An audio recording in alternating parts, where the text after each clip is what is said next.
Hey, it's Sammy for another episode of the IdOMUSIC podcast, and our goal and our mission is to empower and educate musicians and artists worldwide. And on today's episode, we sat down with legendary artist and entrepreneur Bonecrusher discussing how he started in the music business, having humble arrogance, and dropping gems to up-and-coming entertainers.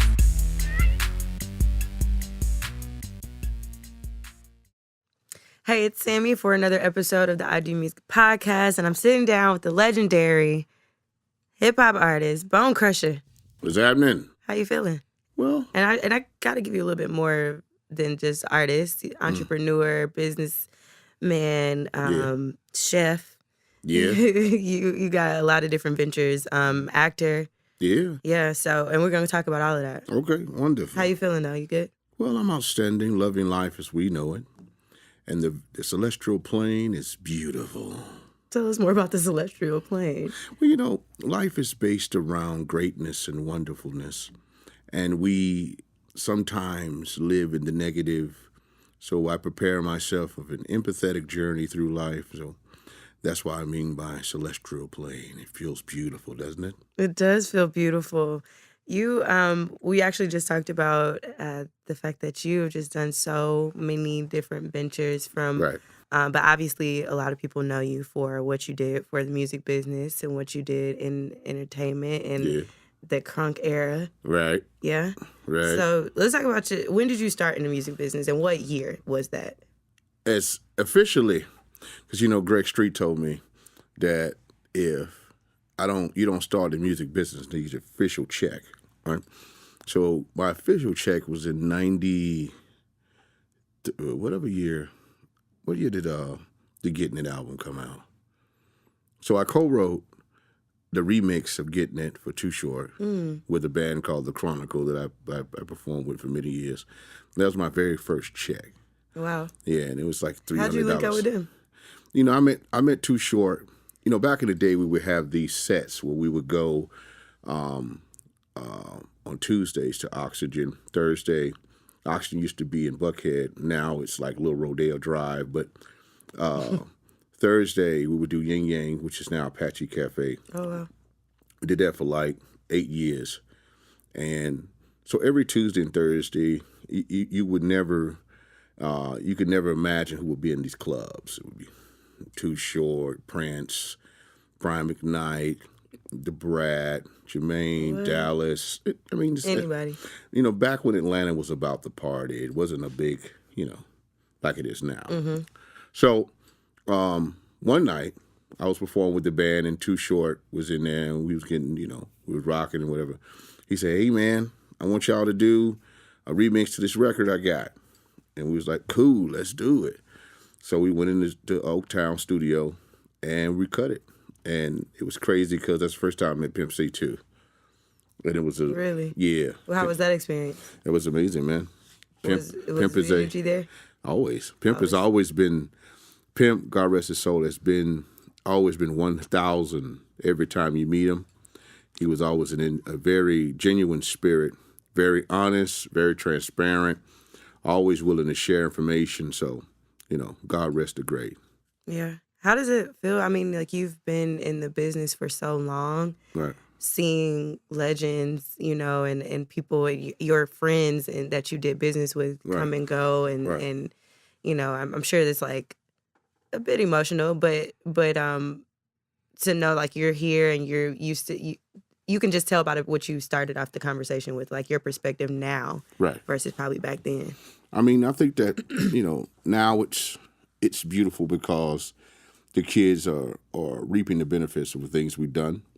And everybody everybody, like Tip told me the other day, he was like, "Yo, listen, man, like every generation wants to own their time frame. And luckily for Atlanta, since we paved the way so heavily, that they have the opportunity, people like yourself have the opportunity to have their time frame, and it ain't a lot of struggle. It's just put your record together with social media, put it out, and then if it gets very, very hot enough, Atlanta's going to embrace it, and they're going to put it on the radio. Mm-hmm. It's more Atlanta records on the radio in Atlanta than any other state, so it's beautiful. And Atlanta's always really been like that. But now that we have the power and we're kind of like, enjoying the benefits of running the music business now, it's good to see it. And I think that back then it was really hard. We had to really work. So what sorts of things, like when you say, obviously, and I told you this off the record, but like you did pave the way, and a lot of the artists that, during that time paved the way for Atlanta artists like Migos and whoever else that are really winning right now, right? But in what ways were you doing that? Like, what were the things? I know, like, now it's unheard of to be at the, record store or whatever, signing records and doing the meet and greets in the traditional sense. Right. So what sorts of things were you doing, and how did you have to hustle? Man, let me tell you, there was no music business. Right. So the concept of the music business that was created. And that is something that we had to really figure out over the years, We understand the concept because we looked at New York, we looked at Los Angeles, and we had to figure out for ourselves what would be our little slice of the pie in order for us to get our little say in the whole situation. So we just kind of really just created a friendship amongst each other. And that really is what we did. Now, when it came down to promoting our records, we did everything. The stuff that nobody does now, go out, promote, do shows for free. We knew all the executives of all the labels. We knew all the major A&Rs. We knew all that because that was the only way you can get in. That's the only way you can get in. So we knew everything. So all the other artists in the city, we worked constantly, and we always had a chip on our shoulder too. We were the kids that didn't leave. So we were real rough and tough back then because we had to be. But we all stuck together. And that's something that kind of made us, we were segregated away from the music business, so we had to stick together. We as an artist in Atlanta? Yes. Southern artists. All Southern artists, man. Teachings from at Ball and G, teachings from UGK, when we ran into them, they always embraced us. There wasn't a, I'm better than you type of situation. They also were like mentors, Unc, you know what I mean? And that's something that we were very, very fortunate for each other to be in that same space. I remember Tip and, everybody worked together. Organized Noise, Banner, Lil Jon, we all worked together. We all stayed together basically in this little house over on the west side of Bank and at Black Market. We all just kind of hung out because we had to, and we had to figure it out. And it was a beautiful time for honest and love, but it was hard because we didn't know whether it was going to work or not, or what you were doing. Right? You didn't have a formula. No formula. We made the formula. The formula that you're running is the formula we made. So that's really basically it. But you guys do it differently with social media and all that. We didn't have that outlet. We had to really, really be good. Yeah. Because we were competing. Exactly. And that's the difference. So let's talk about the creation of the record. Right. That still goes. Right. Never Scared. And, just even the debut album, AttenCHUN, I have to say, I be wanting to scream it because that's the only way I can say it. Like, how else do you say it? When did you realize the magnitude of that single, though? Never Scared. Like, did you realize when you was cutting the record, like, all right, this is it? No. I thought everything was it. No. I really didn't think the record was. I knew it was good. I knew it was a monster record, but I didn't. It's a lot of records I cut because my voice is big like that. So it's always been this, like, yo, this record could go, this record could go, this record could go. Right. But when I heard the record, I knew the record had something. At the time, I was bodyguarding Tip, and I was like, yo, I got this record. I need you to come get on it. And he was right around the corner at a beauty shop with Mac Boney. I said, yo, man, I just come get you. And he was sick. And I was like, yeah, he's like, yo, man, I got a little cold though, big BC, man. I got a cold, man. You hear me? I said, man, but I'm going to come knock it out. I said, cool, I'll just come get you. And luckily, he was right around the corner, and I went and got him, and he came down, and he did it.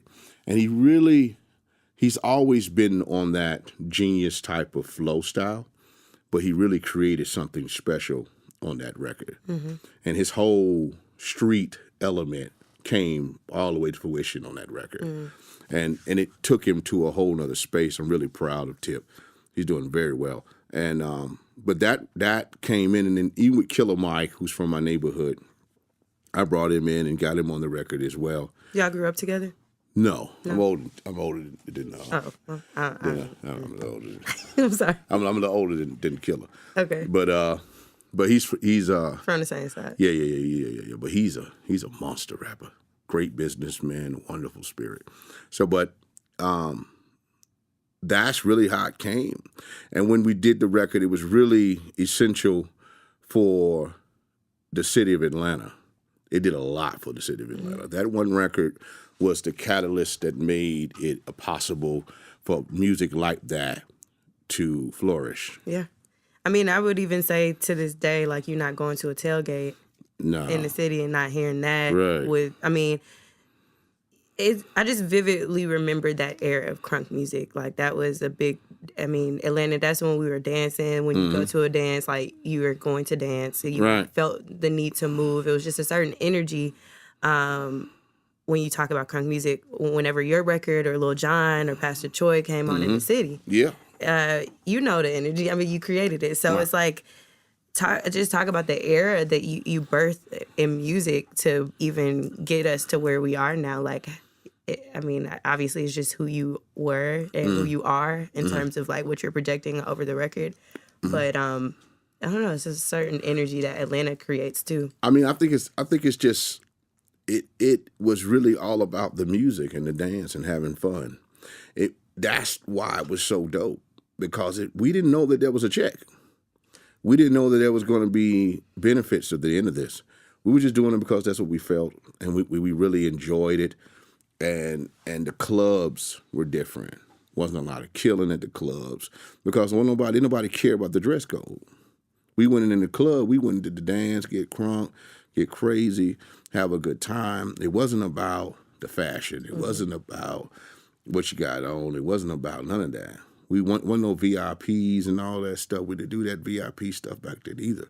Mm-hmm. You know, we had it, but not like that. Mm-hmm. You know what I mean? You know. But the thing about it was really just all about the music and the fun, man. It was a great time for Atlanta. Really, all we did was party. That's it. You party, you enjoyed life, you got to it, man, and you woke up and did it again. We barely bathed. I'm just being honest with you. We barely bathed. It was a lot of non-bathing situations. What? I'm trying to not here funky like that. He said I was. I wasn't funky, but people like we would sit on the stoop,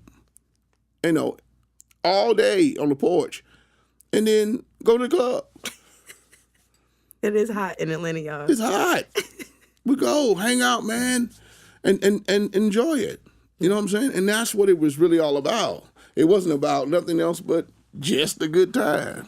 So how have you seen the music landscape change since your breakthrough? Like, how did you see the transition after your breakthrough, after the crunk era? Like, what were you observing during those times for the people that came after you? And even now, today? This era of music is not my era, right? And there's so many. I always tell young millennials and young people from the other generation after the millennials, I say, listen, you have a great opportunity right now to do something special because you have the wide open world open to you, right? And everything doesn't have to sound like that. Everything doesn't have to be that way, And that's something that I think that is the difference between then and now, is that we had to be different. We had to be creative. We had to be a different sound. Even though it was considered crunk, it was different variations of that, right? And that's something that that's not happening now. And it becomes lethargic. even to the kids. If you get them by themselves, they be like, man. But when they get together, for some reason, it's like a whole bunch of, they go with it. Perception. Yeah, they just go with it, whatever it is. But I think that's what's happening now with the music business and what's happening with the kids now, that they just trying to find it. And some of them are advancing, and the only thing that's different from then and now is that we probably would have been horrible too, or wouldn't have been as good if we were able to put out our very first record. We were able to put out our very second record. We didn't get that opportunity. So by the time we got to Never Scared or Get Low or T.I.'s Money, by the time we got to that, there was many records that never hit the airwaves. But they had the opportunity. They first beat. Upload it. Put it on. And it's like, and we know that's anything. The first thing you ever do in anything is not going to be that good. Right. The first time you try to cook a cake, you're not going to be that good. Mm-hmm. But the kids have that opportunity. And I say, man, just wait, man. Give yourself a year or two and really work on your craft. And that's the difference, I think, that they're observing now with children and their music. I just think, man, if you just take a little time, man, you could be really good because you got something. It's just finding it. Finding your sound. Yeah, and in past interviews, you've mentioned about, like, artists today dumbing down the art form, essentially. Yeah. So would you say that's what's happening? I mean, I think it also has something to do with them trying to feed what the labels or the media wants, though. So you see more of this versus, because there's a lot of talent, we can get into that too, but there's a lot of talent there that has been evolved and developed, but you see so much of that. Yeah, I mean, I think it's just the fact that we haven't, the kids haven't, well, they have, some have, and the cream rises. There's a lot of people out here trying to do things that they just doing because they want to do something. Mm-hmm. But then you have those that are really, really dedicated to their craft, that really want to get into it, they really want to be a part of something great. And you can tell, the Travis Scotts, the Migos, the Anderson .Paaks, the J. Cole's, these guys really are homing in on something special and kind of making it become something great. Mm-hmm. Whereas you see other people, you be like, it ain't really. But I think that's it. I think that kids are finding their way. Yeah. And I think that when I said that years ago, I was like, yo, listen, they're making retardation. I don't really like it. It's kind of crazy. And I was like, well, I just sit back and think about it and say, well, listen, the kids are trying to find it. And when we were doing it, a lot of people looked at us like it was crazy, and it ended up becoming something special. Right. So, but I think that's the only difference between them and us, is that they got an opportunity to do it at an exponential rate. Yeah, really fast. Like, me and you can make a record right now. Let's do it. And load it up. And put it on SoundCloud. Put codes on and everything. They got the business together, man. They know how to do all that stuff. That's right. Put the codes on. I do this, I do that. And then a YouTube channel, they do that. I was like, yo, man, you know how to do all that, but your product ain't that good. Right. So once you get the product together, oh, man, you got something. Easy. So talk about the business for real, because, I mean, at the time where you were coming up into the game, you said it really was no business for him. So, like, what were you reaping from what you sowed? I mean, I think that we had. Or how were you reaping? I mean, to about now or then? How were you then? Yeah, like how are you? Oh, reaping off the enjoyment of the feeling. Okay. That's it, and that's the difference, right? That's why Atlanta is so strong, because we're reaping off the benefits of the feeling, none of the money. Money. Mm. We weren't thinking about money at that point. We were just thinking about making dope-ass music. That's it.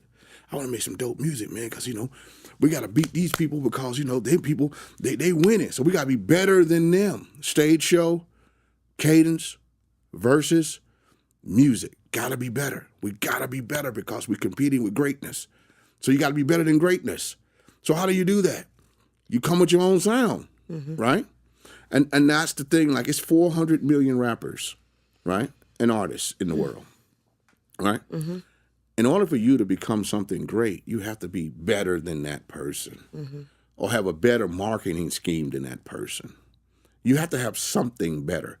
If you don't have neither or, you're not going to really get nothing going, because with Instagram and with all these social media places, you have such an opportunity to express yourself that everybody's doing it. You doing it. I'm doing it. Story's doing it. The boy's doing it. Everybody's doing it. Hey, it's a big party. But you know, everybody's not going to win at it.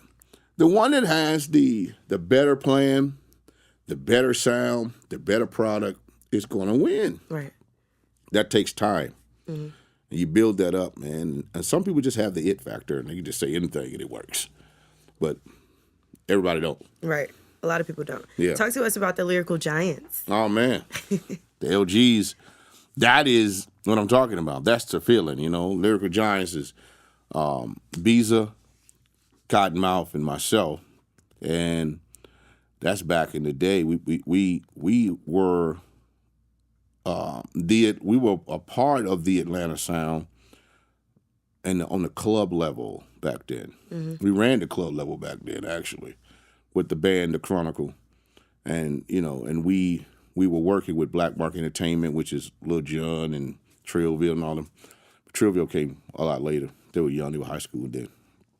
Imagine that Scrappy was in high school. But Fooling. Right. So, but the Lyrical Giants were a very good time in my life. I'm still great friends with the LGs. They're my brothers, and they still rapping. They ain't trying to put nothing out, but they still rapping. And once again, that goes to the feeling. That's all they care about. True Atlanta only cares about the feeling of the music. We don't care about no check. Never did. That's why when we do these concerts, we all come out, support each other. We don't get paid for that. Just to do it. Yeah. Story and I did a State of the Union address earlier this year in February. And I just called Tip, say, yo, man, come out. He said, man, I'll be there. You know, and that's what it's about. You know, Kenny Burns came out, and Big Daddy Kane, and Tigger, and our good friend of ours, Greg, and it was a beautiful situation. You know, CeeLo came out. It's a family reunion. We get together. That's all it is. When we link up, yeah. That's it. That's dope. What work did you accomplish? I mean, you talked about working with Too Short and how that was kind of like the breakthrough. Bow Wow and groups like the Clips. Like you worked with a lot of people, a lot of groups. What work were you accomplishing at that time with those individuals? I mean, you know, I worked on a lot of albums with a lot of people. A lot. Yeah. So you just in the studio? Always. You know, I worked with, not name drop, but Mariah Carey, Janet, Jermaine. I think that you should, because I don't think that people know that. So that's why I say it. Once again, it's back to the feeling. It's not about the accolades. That's real. It's about the love. That's real. You know, and But were you on the writing side, producing? Yeah, side? I wrote for a lot of people. And you know, I did hooks and stuff like that, and for myself and others, and it's a lot of people I work with. Man, I'm trying to think of all the people. Janet is one I did not know, actually. Mariah, who else? So are you into Wyclef? Wyclef? I work a lot. I mean, I kind of work with everybody. Yeah. I've been working with Coke Ford on the countryside. Who else? Travis, Tim McGraw. Wow. Yeah, I work with a little bit of everybody. So is it the melody that keeps it moving for you? So are you like, that's your sauce? Yeah, I mean, I think when I was a kid, man, my mom used to always listen to music all the time, man. The Jacksons, Stevie Wonder, and the list goes on. And I think that just the rhythmic patterns just kind of stuck with me. And whenever I can do that, I would just listen to the records all the time. Like, I listen to music now all the time. That's my sanity. That's my zen space. So I get there. And then when I do that, I just make a beat. I listen to stuff and I can just make a hook out of it. I don't know why I can. It's just my gift. The gift, yeah. Yeah, some things you can't explain, and that's one of them. I can't explain that. All I can explain is I can do it. That's it. No definition. I just can do it. When did you realize you could do that? How old were you? Man, maybe 18. But I didn't know what to do with it. It was a music business. So I'm just humming. What does that mean? It's nothing. Where am I put it at? I think that has a lot to do with my family. Like my cousins and on my dad's side, the Hartnetts, they believe it's a real cultural art type of lifestyle. And I think I got it from that. But plus my mom sings. That's on my mom's side. But I don't know. You grew up singing? Did you grow up singing in church and stuff? I grew up singing in the choir and in the chorus in high school. Some of that might have something to do with it too. Yeah. Yeah, a little bit. Yeah. Once again, like I never really dwell on that. I'm always in the moment. Yeah. Which is kind of dope and. It's cool to look back on what you've experienced and how things because, at the time, you just doing stuff. Yeah. You're like, I was doing this because I'm passionate about it. Right. But then you look back and you're like, oh, I've been doing everything that I was supposed to be doing. Yeah, man. I've done everything that I wanted to do in music at this point. I worked with everybody I wanted to work with.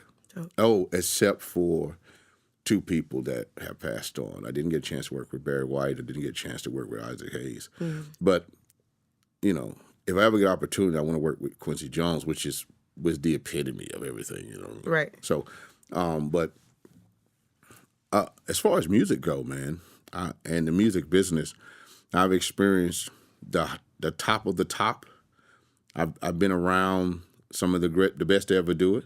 And I've toured with some of the best to ever do it. So it's been a very outstanding music life. Dope. I'm excited to even just be able to talk to you about it because, I definitely have relished in all of the greatness that you've been able to, be a part of. Well, I appreciate it. You don't know about all that, but I appreciate it. No, you don't know about that. You're so humble. Don't be humble. So don't be humble. Don't be humble. Not right now, because we're talking about you and your life. But at the end of the day, that's all I know how to be is myself. It's true. I don't know how to. I'm not an arrogant individual. I can tell. I just don't. I don't care about that. I appreciate that. Yeah. Because it's rare that you find artists that aren't. Because it's like this. You talked about it too, like knowing that you have to be the best. Yeah. A lot of artists are, not humble. So I run into that all the time. So it's a cool thing, but I'm just saying right now this your moment, so I'm gonna let you. But Wycliffe told me something years ago. What did he say? He said, Bone, in the business, and I always listen to great ones, Bone, always have humble arrogance. That's true. Humble, arrogant in the fact that you know what you're doing, humble enough to know that you're doing what you're supposed to be doing. So, and that is something that I took on from that, what I mean? And I was, I was around Jay-Z for a minute on the Rock the Mic tour. And he has that same concept of humble arrogance. You don't have to tell everybody what you do. You just do what you do and win, I'm happy you said that. Yeah. It is what That's it is. That's true. So let's talk about your knee injury you experienced while performing. Yeah. I didn't know this. While performing for the troops in Germany? Yes, man. I was overseas, and I always had these knee problems anyway. But it escalated when I was overseas. I did a show in Stuttgart, Germany, performing for the troops. It was an honor. And I jumped off the stage, and they didn't know it, but I damaged it really bad. And it swelled up like a little grapefruit, like a big grapefruit. And it gradually, progressively got worse. But the thing is that I never let anything stop me. I'm going to still rock the crowd regardless. You try to come behind me, you're going to have problems. I'm going to make sure the crowd understands I was in the building. Right. So that's just, that's just part of life. So you just jumped out because that's what you just do. Like you were just man. It was beautiful, man. It was like a lot of troops and me and my fat friend Cottonmouth, who is a part of the Little Cheese. Right. And and we having a good time. And they got crazy. They got amped and more amped as we. What were you performing? I did Gripping the Grain, I did Back Up, and I did another record off the album. It's Me with Lil Jon. And then I did Never Scared. And they got amped to that. When Never Scared came on, you got to realize this is 2007-ish, 6. And man, them people were going crazy. You got they going overseas. Right. So this is the last party. God bless the troops, man. You got to realize people sacrifice themselves for something more than themselves. And you got to respect that. Very selfless. Right. And then, but it was like, yo, man, like amped up. So I got amped up too. I went past Crusher. I went to a whole nother place, And when I got to that place, I decided to sacrifice more than myself. And then I did that. And I jumped my dumb butt off a stage and damn near broke my legs. Ooh. But I kept going, though. They didn't know it. You kept going? Of course. Why would you stop? Yo, this man. We don't ever stop. We are humbly arrogant. I can't let you see me lose. Right. But I'm not going to tell you that I'm going to win. You see what I'm saying? Mm-hmm. So that's the essence of being a grown man. Grown men don't have to have all the accolades. I don't go around telling people what I've done. You know what I've done. And the worst thing you could do is to oversell the truth. I don't have to oversell it if you know what I've done. It's just the truth. If you're telling me what I've done, then you already know it. Yeah, by the way, I also did, I built the bridge. And the bridge was beautiful. And there was a lot of decorations on this bridge. And blah, blah, blah. You're like, yeah, I know. I see the bridge every day. Yeah, and then did you know that that bridge... You're like, man, this dude is really full of himself. There's a lot of narcissism in the business now, and that has destroyed the business to me. I think the part that people don't really know what they're doing is acting like they know what they're doing. And the people that know what they're doing don't really say nothing. Right. So it's kind of like, whenever I hear somebody just quiet and to themselves and do what they do, I'm like, oh, that's the person I want to work with. Right, for sure. So you have obviously done a lot for the music business, but you have several business ventures. Yes. One of which I still haven't been able to taste the mac and cheese, but we're going to get to that later. Oh, yeah. Because I always miss the taste of Patchwerk for whatever reason. I don't know why you do that. Because I'm going to be in town, but it's okay. Talk to us about the taste of Patchwerk for those, or maybe let's back up a little bit. What's your relationship to this studio and with Kurt? I know y'all have long friendship and, relationship there. And just this studio in general. Yeah, I've been on Kurt. Jesus. How long has Kurt been in Atlanta? 25, 26 years? Yeah, 25, 26 years. Yeah, I've been on him that long. I've been on him since he's been here. Wow. I remember when they had the studio up the street. Right. And it was small. They had one room, right? And that's back when they had 2-inch reels and ADATs, and y'all don't know what that is. I only know of it because of working here. Wow, that is really weird. But the 2-inch reels and the ADATs, and back when they had the label Patchwerk Recording, they had Razzcast, Green. What was the dude's name? I forgot his name. I don't know. I only know about Razzcast. No, they had another artist. Golly, it had something to do with weed. Forgot his name. You know Anthony? I don't remember.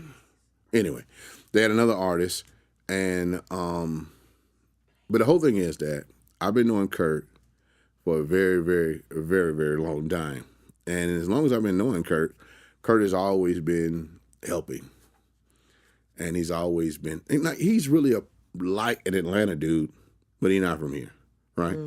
So he's always been helping, willing to help, willing to make the situation better.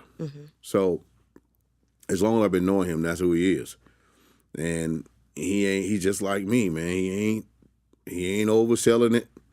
He just doing it. And when you just do it, people like that. There's so much garbage out here, man. And to run across a genuine spirit like Kurt Rare. And this studio is very rare in this business, and he's a very rare person. And when him and Bob, when they got this plot, it was just that building in the front, and then they built this on top of it, and they called this the 9,000 studio because they bought this board. This was, I think, this is the first SSL, the first 9,000 SSL in the city, and that was crazy, and he's been flourishing ever since. Yeah, Because of that dynamic, humble arrogance. He knows what he has. Everybody knows it. And they keep coming because they want that quality service. And I tell my kids that as well. Know that you're great. Do the right things, and life will reward you. And that's what Patchwerk is. That's what Kurt is. That's real. I couldn't agree more. So with this relationship, you all started the Taste of Patchwerk, and it just talk about how it came together over. We're celebrating 2 years now of doing this event here at Patchwerk. I remember when it first started, 2 years ago. So long ago, 2 years ago. Yeah. And he had called me and said, yo, man, I'm about to do this thing called Taste of Patchwerk. I want you, Zach, and this other guy that does wings. I forgot his name. But him. and I want to do this thing called Taste of Patchwerk. People come eat lunch, and they pay a little fee, and the rest is history. Then we did good numbers the first year. Last year we sold out. We sold out the first year too, but this year we sold more out. If that makes any sense. More people came, and it's really good, man. Like it's a great family reunion. A lot of people from the industry come out, eat some good food, and we fellowship. And talk about your food, this mac and cheese. Oh man, situation. You know everybody likes my mac and cheese, man. It has a very special recipe to it. What is it? I can't tell you. Oh, dang. I thought I was going to get it out of you. Why would you think it's that easy? No. I didn't think it's easy. No, I don't. No. I just still But it's delicious though, man. I used to be a chef for many years. That's how I kind of fed myself and my kids back in the day, through my little small check. Plus, I was taking them food to the house, so that was part of my deal. And you were a chef, so you like go to culinary arts school No. and stuff, or you just knew how to cook? Yeah, I know how to cook. And I learned under another chef. Okay. And I was a sous chef for many years. Then I ended up running that same kitchen. So I did that for me. I used to perform at the Apache, the Yin Yang Cafe. Back then, I would be cooking in the kitchen, come from the kitchen, go on stage, perform, food all over my clothes, What? and rock the crowd. Go right back in the kitchen, wash my hands, and go back to cooking. Wow. Yeah. That's a different type of hustle. The artists today don't understand that. It's the look, though. It's an image that they're trying to... They're not. It's the back to the music. If you don't humble yourself to greatness, which is the music, and you will lose eventually. And you end up with a lot of weird things happening, drugs, and that's really disheartening that a lot of these young rappers are drugged out, and it hurts my heart to see that so many young ones get to the pinnacle, get the money, get the life, and die, which is very horrible and very heart-wrenching. I was like, yo, man, golly, you get what you want, supposedly, Right. and then you end up destroying all of it because you're not doing it. A lot of times you're not doing it, and a lot of your demons come out when you get rich. Whatever you are broke, you become that times 10 when you got money in your pocket. And a lot of these guys have a lot of demons. A lot of us do, but a lot of us don't get an opportunity to acquire such wealth and riches. So our demons don't get a chance to flourish.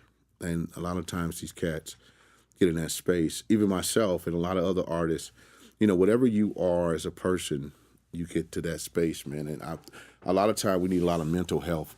A lot of mental health and a lot of accounting need to be happening in the music business. You said in accounting? Accounting, yes. People acquiring, about their money. And that's something I think that is essential for our young ones, that they should all go through some kind of psychiatrist or some psychological evaluation to make sure that they're straight. A lot of these guys have work with a lot of depression, a lot of things that are happening to them that they can't fix. They can't shake. They can't shake it. You know what I mean? And it's sad because when you get that money, everybody's catering to whatever it is that you're doing. They don't really love you. They're just catering to what you have because you have something that they want.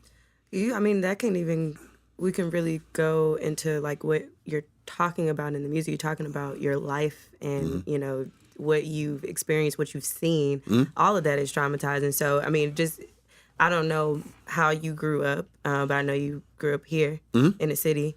And you've probably seen some things and you've probably, you know, experienced some things. So all of that is a part of, and I'm happy you say that as a Black man, with this experience that you've had to say, you know, yeah, we do need that. Yes. And I do think that more men should talk about that amongst themselves as well, and the community. I think that we as a people, too, don't go get physicals and we don't get psychologically evaluated. A lot of us have a lot of things that happen to us as kids, as grown-ups, and we hurt. And that pain, in turn, hurts other people. And it gets rid of the empathy factor, and it gets rid of love and life, and you become narcissistic because you try to kill off of that. You can't kill off it because it's still in you. You can't erase memory. You know, I don't care how much drugs you do, I don't care how many, whatever you're trying to get rid of it, you can't. Right. You got to go get some help. Yeah. And that is something that I think that all of us has some type of something that bothers us, something that bothers you, bother me, bother Story, bother the board, man, bother anybody. You know what I mean? And that's something that we got to realize. And once we get that going, we'll have less of that problem with our youth.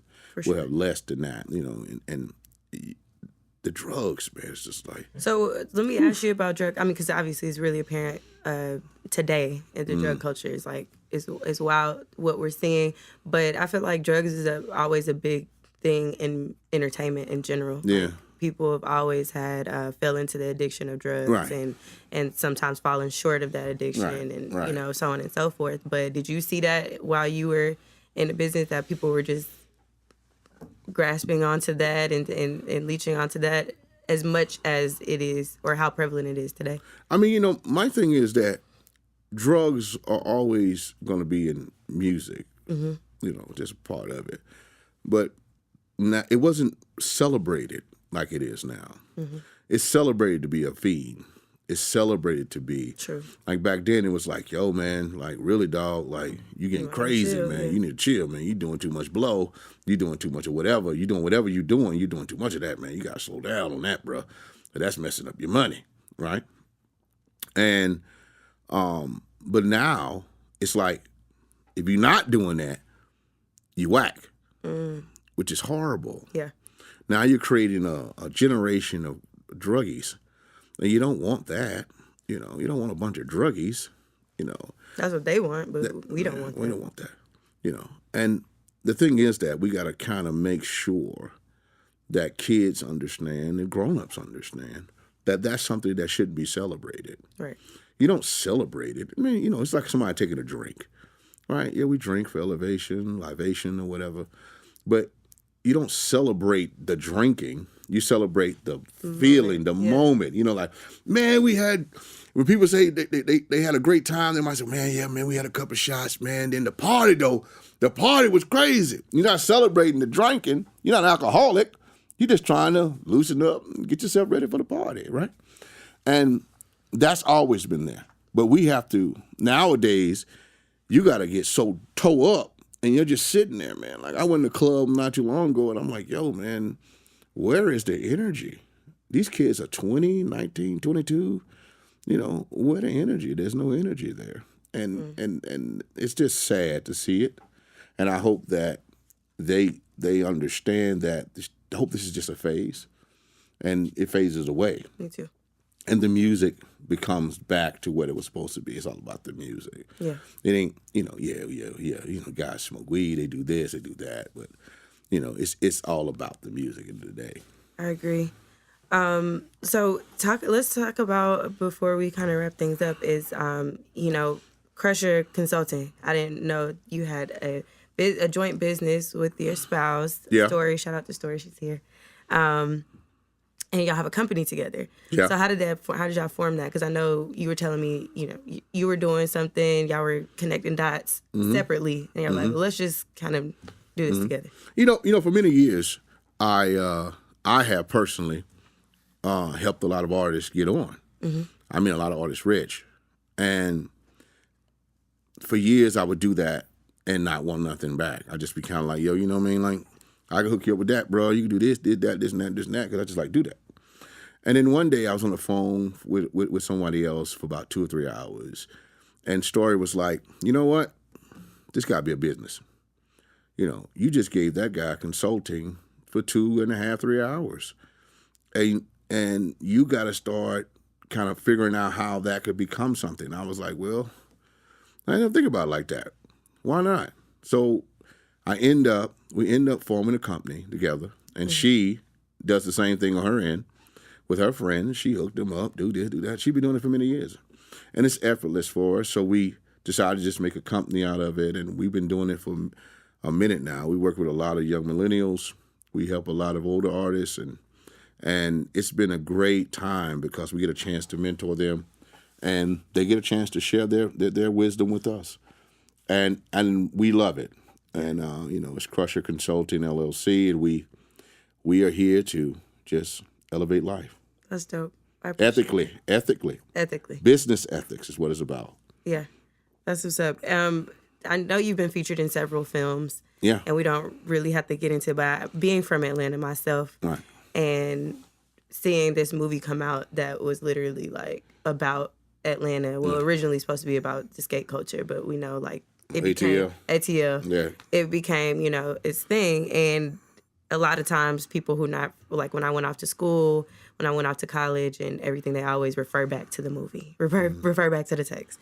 So being part of the movie that depicts a city where you're from culturally, how was that experience at that time for you? I know you had done movies prior to that as well, but I think that was one that I was just most interested in. Yeah, I mean, that's the one that everybody kind of goes to a lot.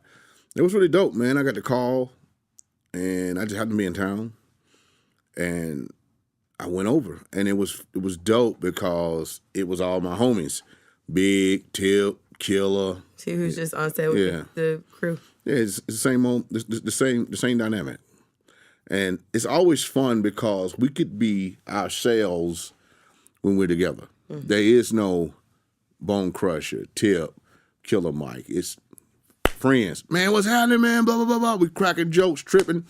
There is no all the other stuff. Yeah.